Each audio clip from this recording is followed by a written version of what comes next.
Hey guys, what's going on? It's RC Knockout. I am back with another video.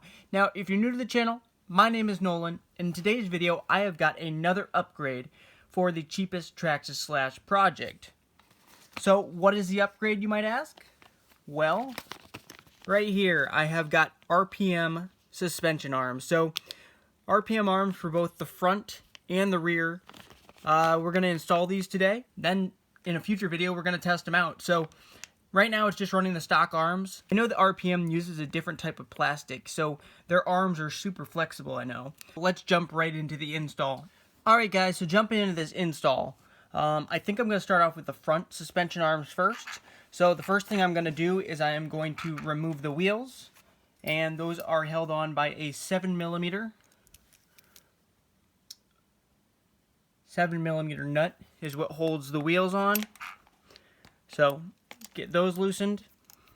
Alright, and then we do need to remove, I think we need to remove the entire front bumper, so I'm going to have to remove this screw, and this screw, which these two right here are 2mm, and this one in the middle is a 2.5, and then I will have to remove the 4 under here, so 1, 2, 3, 4, to get the bumper off, because we have to get to these little E-clips right up here.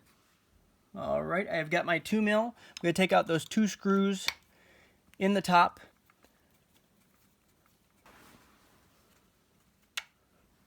Alright, and there is the second 2mm. And like I said, this one right here in the center, that's a 2.5mm. Grab my 2.5mm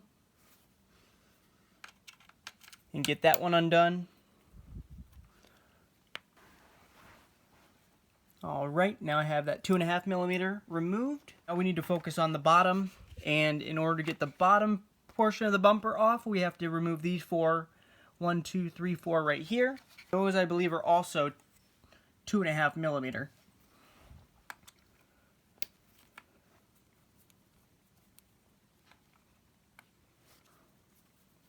Alright guys, and after you remove those 4, then the bumper should just come right off, which it does. So, now that we have the bumper off, the thing we got to get to right here is these little E-clips, and we need to remove this little tie bar right here. So, these little E-clips, I think the easiest way to get those is probably going to be with either with a needle nose pliers or with a flathead screwdriver. So, let me see. Here I have got a flathead. I don't know which one's gonna, I might lose a clip. That's what I'm worried about, is losing the clips. There. Got one off. One.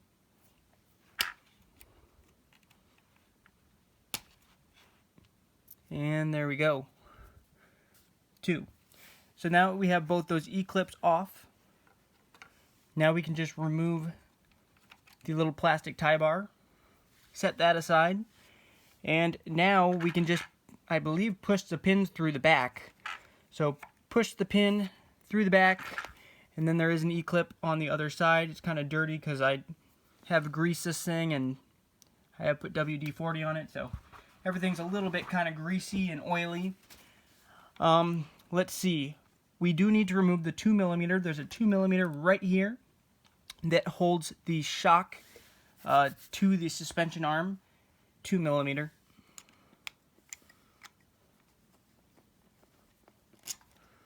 Alright, now I've got that 2mm removed. Now the only other thing holding it on would be, looks like this right here is a 2mm down here that holds like the caster block on. So we will get the 2mm, remove that. For the next one, I need to remember I should do that stuff first. I should remove the shock and the caster block end piece screw, or whatever it's called, the steering end piece screw, before I take that hinge pin out. And there, that just comes out like such. And now, this right here is free. Now, that right there is our stock arm. Haven't broken any stock arms yet, but I decided, seems like a good idea to replace them, because I know this plastic's not nearly as good as the RPM, and I've heard nothing but good things about the RPM arms. So let's see. Here are our front RPM arms. So let me get this ripped open. Alright, there's a little thing in here. I accidentally ripped it, but blah blah blah. It does say that our camber rods and tie rods will need to be adjusted outward by a small amount for the utmost accuracy. So we might have to mess with these right here after we put these arms on. We will see. Now let's see, are they labeled left and right? I do not see any labeling of any sort on them, so it looks like they are universal and they can each go on either side of the front. So first thing we're going to do is we're going to get a hinge pin back through. So let me move this so you can see a little bit better. I'm actually going to flip it. You guys can still, okay, good. You guys can still see. So right here, take that hinge pin, push it through the back side, and get that all the way through. Let's go ahead and get the shock mounted on. And looks like, I think I'm going to pick the outer setting because the outer setting looks a little bit closer to how stock sits. Maybe. I think I will put them in the closer ones just because it's in the closer ones on the stock ones. So I think I'll put it in the closer ones on that. Okay, got that screw right there. And that, of course, is a 2mm. So let me get that lined up. Alright, now that we have that 2mm on, now we just have to put the hinge pin back through. Well, I guess it's not a hinge pin, well, it kind of is. It's a hinge pin type screw. I assume it'll go through the front on this as well. It doesn't actually say, but it went through the front, came from the front side on the original. So we're going to try it on the front side. And that is also a 2mm. Alright guys, and that side's basically done. I am interested to know what the camber is going to look like and the toe angle, because it does say it's going to mess with it a little bit. Let's go ahead and mount this wheel back up.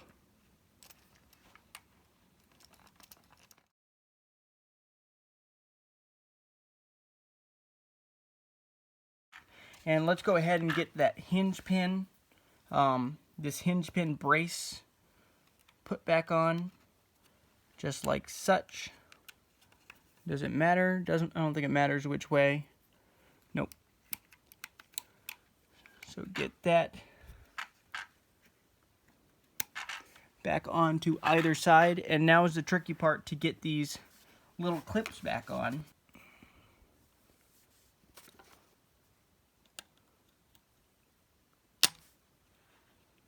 Is that on? Okay, that one's definitely on. Now the other one,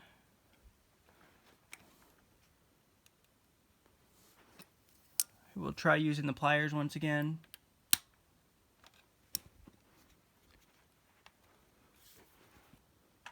And I believe both of those are now on. A little bit of play in both sides, but no big deal. Alright guys, now we have to work on that toe. And as you can see how, yeah, that is significantly cambered in and kind of towed outward. So let me find I do have a wrench. I've got this 4mm right here. Yes, I'm going to attempt to loosen. First, let's loosen the top ones for the camber. And let's see, outward. So I think that means we have to go downward, I think. I'll figure out pretty quick if I'm going in the right direction. Nope, definitely not going in the right direction. Okay, upward.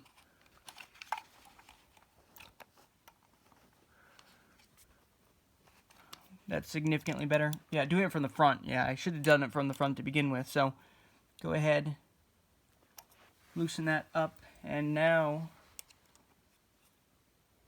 let's work on the other side, because look at that. Look at that camber, guys. So, and there's a spot on the turnbuckle right here to actually turn it. And I guess this is a 4mm if you do not have this little Traxxas wrench.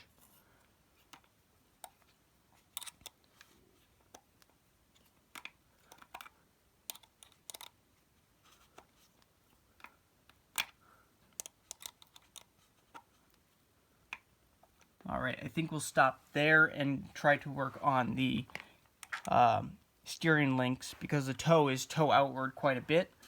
So we'll do the same thing with the steering links until we get the wheels pointed somewhat straight, or maybe slightly toe out, like a degree. Am I turning it the right direction? No, I'm turning it the wrong direction.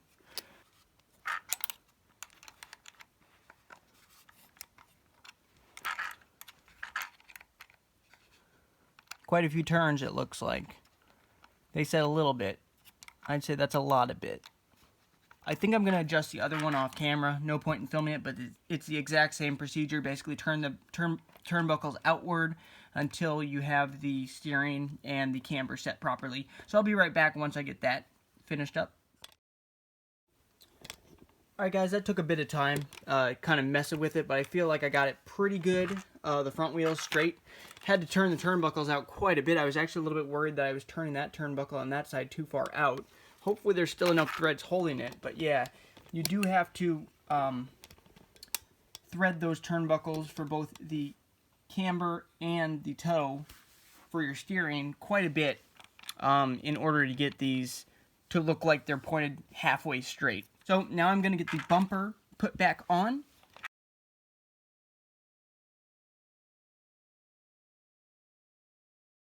Alright guys, now moving on to the rear. We got the 7mm nut that we have to take off of the wheel. And the thing I noticed is the camber is actually quite a bit out on this rear. But you know, I did switch the shock towers out. So the camber definitely looks off on the rear. It definitely looks like it's kind of pointed outward. But there is another hole right here where I can actually bring that in. So that's probably what I'm going to do. But let's see, I do think I need to remove, let's see, which three are they? Are these fed in the correct direction? These are fed in from, these are screwed in from the front. So I need to get at them from the front. So I actually think I need to loosen the entire gearbox. I think that's what we're going to have to do, because I can't see any other way. Because when I was watching it online of how to do it, the heads were on this side. So these were installed the opposite direction, which means I need to take this whole gearbox off. So that's not great, but let's just start doing that. 2.5mm, 4 of them right here.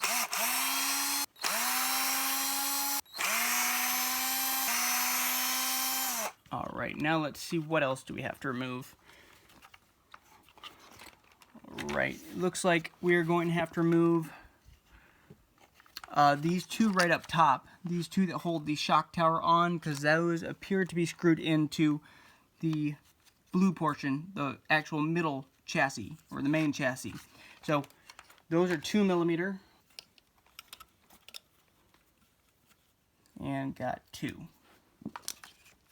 Nope, it's never that easy though. Okay, what else is holding this on? Let's just keep on taking screws out. Let's take out these 2mm right here. Here's 2. And it still hasn't fallen, so there's still something else holding this. There's a 2mm right up under here. It looks like that's definitely, or sorry, up under here. That's definitely the one we're going to want to take out. I think that might be all that's holding the rear bumper on. And there we go, got that screw out. Now, there, and that's all that's holding it. I'm going to unplug these motor wires just so I can actually pull the rear portion away. So that's what holds the rear on, all of that stuff basically. And now we can access these screws right here on the front that I need to get to, and those are 2.5mm. Actually, you know what? I learned last time I might want to take the shocks off first. So these are 2mm that hold the shocks on. So we're going to undo the shocks first. 2mm, got that out. Now we have got the 2.5mm that hold the ends on. And I suppose I can probably get these with the drill.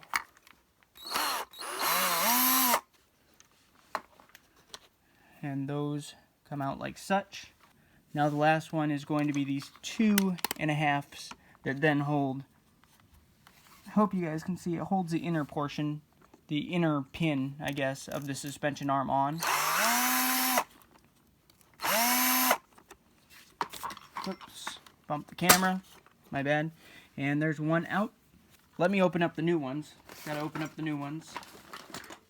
And I have no idea what these pieces are for, guys. These were also with the front kit. Not sure what these are for. I don't know if it actually said on there. Alright. Get the pin to go through.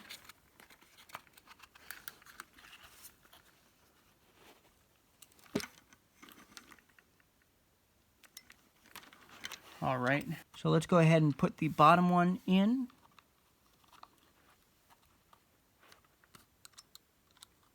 Here's the highest hole right there. If I were to go put that in there, I don't know if you guys can hear that, but that is touching. So we're going to at least have to go to the second. But I think I'll probably actually just go to the third, just to be safe. Alright, now that that's snugged down, at full droop, it doesn't look like our drive shaft's going to be touching. Can you guys see? There might even be a slight gap underneath of it. So right in here. That looks good. And the other thing I'm going to do real quick is I'm actually going to undo this. Dab a thread lock on. Then get that into the furthest hole away. Alright, so we're good. We just need to now put it back together in reverse. So guys, we are done installing the RPM suspension arms, and we will have to test them out. I don't anticipate we're going to have any issues, and hopefully they'll hold up to all the bashing. Like I said, I never broke any of these stock ones, but it just seemed like a good thing to upgrade, so I bought them earlier on when I started this project. I decided I was going to go with these, but yeah, might have a little bit of fitment issues, because yeah, you don't want that drive shaft touching, but looks like at full droop, we are good with the shock position that we put them in. So, I will see you guys in another video. Thank you so much for watching. Make sure to like. Also, make sure to subscribe to the channel and hit the notification bell, so then you'll be notified once I come out with new videos, because there's going to be more videos with the Cheapest Traxxas Slash, so you're going to want to stay tuned. So, I will see you in another video. Later.